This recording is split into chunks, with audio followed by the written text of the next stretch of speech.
আসসালামু আলাইকুম, welcome to লতিফাস kitchen. কেমন আছেন আপনারা সবাই? আশা করি ভালো আছেন। আলহামদুলিল্লাহ, আপনাদের দয়া, আল্লাহ পাকের অশেষ কৃপায় আমিও ভালো আছি।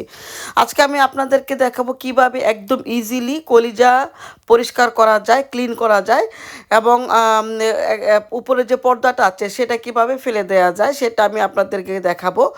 তারপর আমি সেই কলিজা দিয়ে কিভাবে শিপের মাংসটাকে ভুনা করেছি তা দেখাবো। এখানে আমি আস্ত কলিজাটাকে একটু লবণ আর হলুদ দিয়ে সিদ্ধ করতে বসিয়ে দিয়েছিলাম।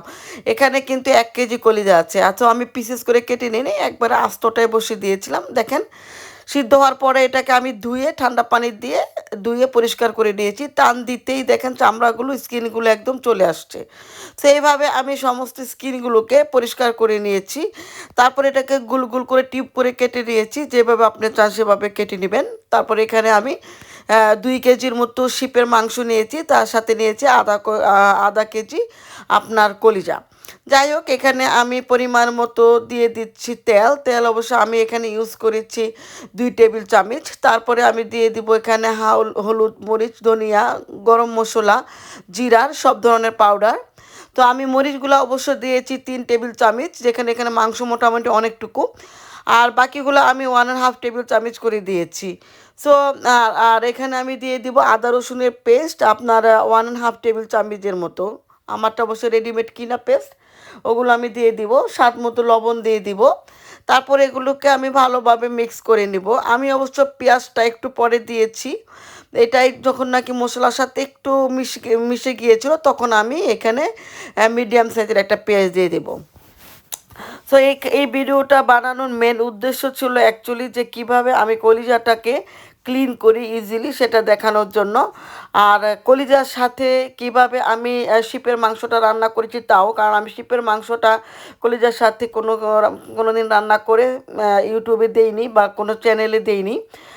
সেজন্য আমি এটা আজকে আপনাদের সাথে শেয়ার করলাম। আমার ফ্রেন্ড এসেছিলো আজকে বাসায়, তো ওর জন্য আমি বানিয়েছিলাম এই মাংসটা ভুনা, আর বানিয়েছিলাম চিতল পিঠা।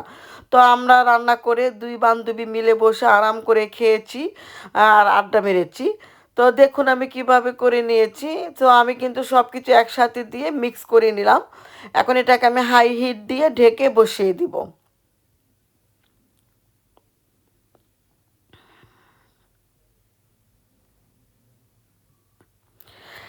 যখন নাকি একটু দেখতে পাচ্ছেন, যখন নাকি একটু কষে আসছে, কষেও না, জাস্ট যখন নাকি একটু উঠতানি চলে আসছে, তখন কিন্তু আমি পেঁয়াজগুলোকে দিয়ে দিয়েছি।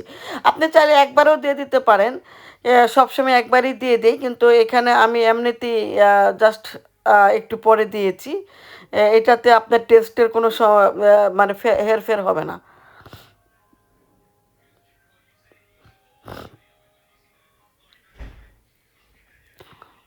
আমি কিন্তু এখনও মাংসতে পানি দিইনি, মাংস থেকে যে পানি উঠেছে সেটা দিয়েই কিন্তু এখনো পর্যন্ত আমি কষিয়ে নিচ্ছি।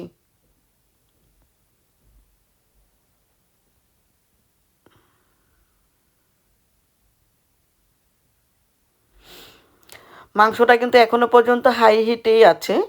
সো দেখতে পাচ্ছেন মশলাটা প্রায় কষে গেছে। নাড়াচাড়া দেওয়ার সময় সবসময় চেষ্টা করবেন একদম নিচ থেকে জিনিসটাকে নাড়াচাড়া দিতে, যাতে নিচের মশলাগুলো কখন না লেগে যায়। আমি যে গরম পানি করে রেখেছিলাম তা আমি ঢেলে দিলাম, আর আপনারা বরাবরই জানেন যে আমি সবসময় গরম পানিটাকে ইউজ করি।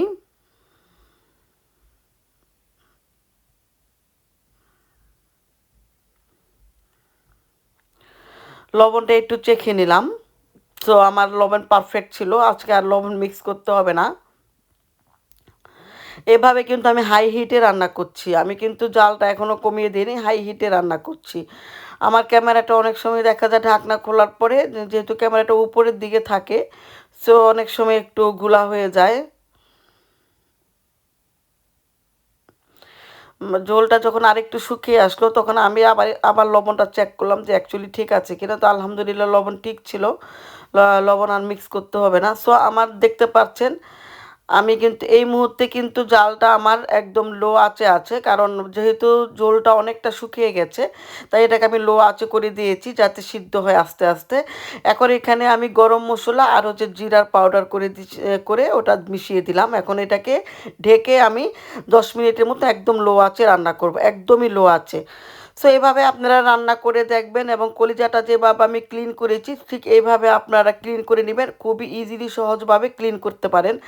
আর জানেনই কলিজা যখন আমরা একটু লবণ আর হলুদ দিয়ে এটাকে জাল দিতে থাকবো, অনেক ময়লা বের হয়, ভিতর থেকে সমস্ত ময়লা বের হয়ে আসে। সো এইভাবে আপনারা ক্লিন করে রান্না করতে পারেন। দেখেন কলিজাটা আমি ক্লিন করে নিয়েছি, সে তারপরে রান্না করেছি, একটুও কালার চেঞ্জ হয়নি, খুব সুন্দর কালার হয়েছে মাংসতে।